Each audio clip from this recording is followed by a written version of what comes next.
میان شاخ ساران صحبت مرغ چمن کب تک، تیرے بازو میں ہے پرواز شاہین کوہستانی، گماں آباد ہستی میں یقین مرد مسلماں کا، بیاباں کی شب تاریک میں قندیل رہبانی۔ سب سے پہلے مشکل الفاظ کو دیکھ لیں کہ میان شاخ ساران یعنی کہ وہ ٹہنیاں کہ جن کے درمیان میں کوئی پرندہ یا کوئی چیز رہ رہی ہو۔ میان شاخساران شاخوں کے درمیان کا حصہ۔ صحبت کہتے ہیں کسی کے پاس، کسی کی میت میں اس کے پاس رہنا۔ مرغ چمن کہتے ہیں چمن کے گلستان کے جو پرندے ہیں۔ کب تک یعنی کہاں تک؟ تیرے بازو میں، تیری جو وجود ہے، تیری وہ طاقت ہے تیرے بازو کی۔ پرواز شاہین، شاہین کا اڑنا۔ کوہستانی یہ ایران کا ایک علاقہ ہے جہاں کے شاہین انتہائی اچھے، مضبوط اور بلند پروازی کرتے ہیں۔ یعنی ایران کے ایک علاقے سے علامہ اقبال نے شاہین کوہستانی کے وہاں کا جو شاہین ہے وہ انتہائی مشہور اور مضبوط شاہین ہے۔ گماں آباد ہستی میں یقین مرد مسلمان کا، کہ آپ اپنی ہستی میں اپنے اندر تلاش کریں ایک مضبوط مسلمان کو کہ جس کا یقین اللہ تبارک و تعالیٰ کی ذات پر ہے۔ بیابان کی شب، بیابان کہتے ہیں جنگل کو، شب کہتے ہیں رات کو، تاریکی کہتے ہیں اندھیرے کو، قندیل کہتے ہیں روشنی کو، رہبانی کہتے ہیں جس نے دنیا کو چھوڑ دیا ہو، یعنی ترک دنیا کرنے والا۔ تو اس کی تشریح کی طرف جاتے ہیں۔ مشکل الفاظ میں نے آپ کو بتا دیے ہیں۔ ان اشعار میں شاعر کہتا ہے کہ مسلمانوں کے اندر شاہین کی سی صفات آ جائیں، جو بلند پرواز ہے، درویش ہے، غیرت مند ہے، اور اس کے ساتھ ساتھ آزاد منش پرندہ ہے، یعنی کہ وہ آزادی کو پسند کرتا ہے، وہ اپنا شکار خود کرتا ہے اور سستی قائلی کو ہرگز پسند نہیں کرتا۔ اس کی نظر بلند ہے، اور نہ صرف نظر بلند ہے بلکہ اس کی نظر انتہائی تیز بھی ہے۔ اس کی طبیعت میں آزادانہ گھومنا، آزاد فضا جو ہے اس کو پسند کرنا پایا جاتا ہے۔ شاہین پستی کو ماننے والا نہیں بلکہ سخت ترین موسم میں بھی وہ بلند ترین مقام پر رہتا ہے جہاں پہ برف باری ہوتی ہے۔ اس کے ساتھ ساتھ علامہ اقبال کہتے ہیں کہ مسلمانوں کی منزل بھی عرش بری ہے، یعنی کہ شاہین کی طرح بلند ہے۔ مسلمان بھی پستی کو پسند نہیں کرتا، اور مسلمان اگر چاہے تو وہ آسمانوں سے آگے، ستاروں سے آگے اپنی منزل تک پہنچ سکتا ہے۔ اور یہ کیسے ممکن ہوگا؟ جب وہ خودی اور خودداری کے ساتھ ساتھ خودی اور خودداری کی صفات کو سمیٹے گا اور اپنا رزق اپنے قوت بازو سے تلاش کرے گا، یعنی کہ اپنے اندر سے سستی اور قائلی کو ختم کرے گا، تو مسلمان بھی بلند مقام پر فائز ہو جائے گا۔ اقبال مسلمانوں کو دنیا میں روشنی پھیلانے والوں سے تشبیہ دیتا ہے، یعنی کہ وہ راہب جو جنگل میں رہتا ہے اور جو لوگ راستہ بھٹک جاتے ہیں اور جنگل میں چلے جاتے ہیں تو راہب انہیں بتاتا ہے کہ کون سا راستہ آپ اپنائیں گے اور منزل تک پہنچیں گے۔ اسی طرح علامہ اقبال کہتا ہے کہ مسلمان کی مثال بھی اس راہب کے جیسی ہے۔ راہب یعنی جس نے دنیا کو چھوڑ دیا لیکن وہ جنگل میں ہے، اور جنگل میں بھولنے والے لوگوں کو راستہ دکھانے میں کلیدی کردار ادا کرتا ہے۔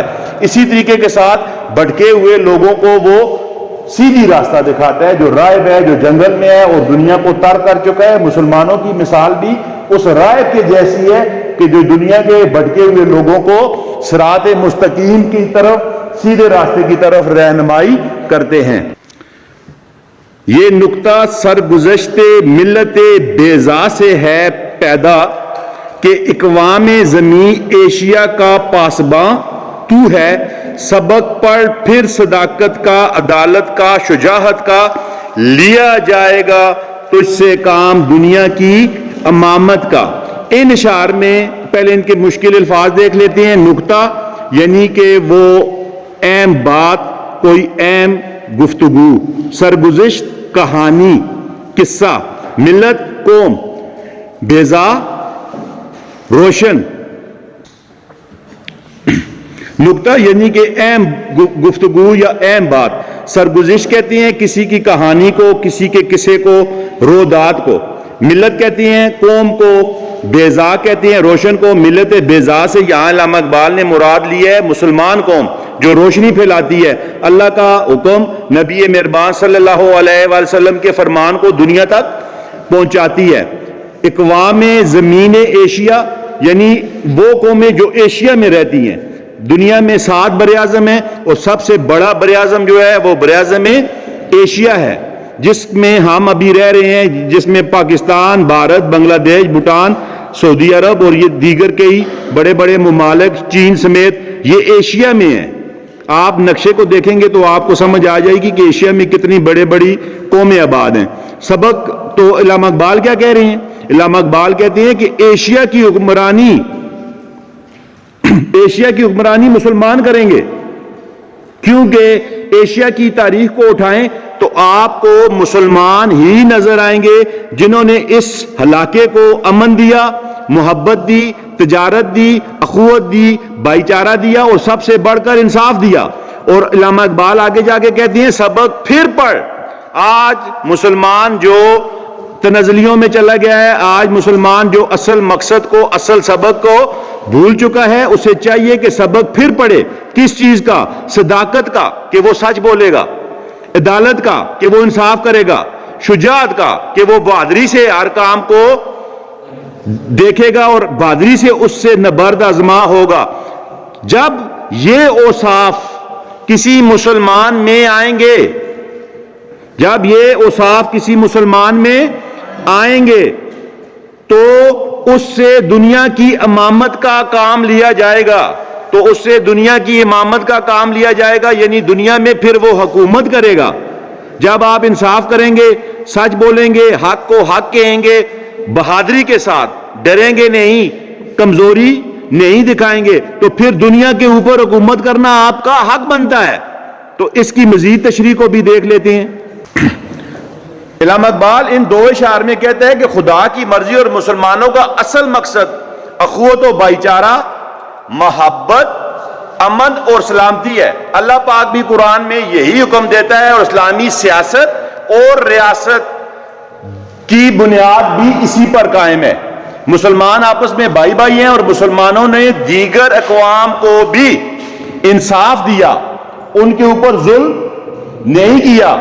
جو جس کا جائز حق تھا وہ مسلمانوں نے اس کو دیا ہے. اور ہماری تاریخ میں ایسے شواہد ملتے ہیں کہ مسلمان بادشاہوں نے مسلمان کے خلاف فیصلہ دے دیا اور یہودی کے حق میں دے دیا, مسلمان بادشاہوں نے عیسائی کے حق میں فیصلہ دے دیا اور مسلمان کے حق میں فیصلہ نہیں دیا.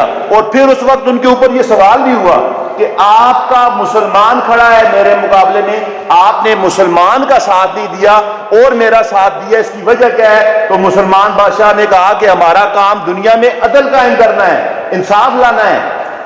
ہم عدل اور انصاف قومیت سے بلند ہو کر کے کرتے ہیں, قومیت کو نیچے رکھتے ہیں اور عدل و انصاف کو اوپر رکھتے ہیں. تو علامہ اقبال بھی اسی طرف اشارہ کرتے ہیں کہ مسلمانوں نے دیگر اقوام کو بھی انصاف دیا, ان کو ظلم سے, بربریت سے بچایا, یعنی خود بھی اجتناب پر تھا. یہی وہ جذبہ ہے جس سے قومیں مضبوط ہوتی ہیں. جب آپ انصاف کریں گے, عدل کریں گے تو آپ کی قوم مضبوط ہوگی, کمزوری نہیں آئے گی. علامہ اقبال ملت کی عکاسی کرتے ہوئے کہتے ہیں کہ مسلمانوں کے نزدیک رنگ, نسل, زبان, فرقہ بندیاں کوئی حیثیت نہیں رکھتی, ان کی کوئی حیثیت نہیں ہے. مسلمان کا ایک ہی نعرہ ہے اور وہ نعرہ ہے لا الہ الا اللہ. وہ ایک نعرہ ہے جس کی اصل کے اوپر مسلمان قائم ہے, اور اس نعرے کے اندر یہ لکھا ہوا ہے, یہ نعرہ ہمیں یہ سبق دیتا ہے کہ انصاف کریں, ظلم نہ کریں, بربریت نہ کریں, لوگوں کے حقوق ان کو ان کی دہلیز پر دیں. یہ نعرہ, یہ لا الہ الا اللہ کا نعرہ ہمیں یہ سبق دیتا ہے. تو علامہ اقبال بھی یہی کہتے ہیں کہ ہم کسی بھی عربی کو کسی اجمی پر, کسی اجمی کو کسی عربی پر, کسی ایرانی کو کسی اخوانی پر, کسی اخوانی کو کسی ایرانی پر کسی بھی قسم کی کوئی فوقیت حاصل نہیں۔ ترقی اور بھائی چارے کی بنیاد یکجاں ہونے میں ہے، اکٹھا ہونے میں ہے، اور اسلام اور کلمہ ہی مسلمانوں کی پہچان ہے جو ان کو اکٹھا کرتا ہے، ان کی محبت اور پیار میں اضافہ کرتا ہے۔ لہذا مسلمانوں کو چاہیے کہ وہ قومیت سے نکل کر کے کلمے کو مضبوطی سے تھام لیں اور اپنے اندر شاہین کی سی صفات کو پیدا کریں جو بلند پروازی کرتا ہے، جو درویش منش ہے، جو غیرت مند ہے، جو سستی کائلی کو پسند نہیں کرتا، اور جس کے اندر خودداری ہے، غیرت ہے، حمیت ہے۔ جب مسلمان غیرت حمیت کے ساتھ ان اوصاف کو لیتے ہوئے آگے بڑھیں گے جن کا ذکر شاہین میں ہے، جو صفات شاہین کے اندر موجود ہیں، تو کوئی بات نہیں کہ مسلمان ترقی کی منازل حاصل نہ کر سکیں۔ اللہ پاک آپ کا، میرا، ہم سب کا حامی و ناصر ہو۔ اپنی دعاؤں میں یاد رکھیے گا۔ والسلام۔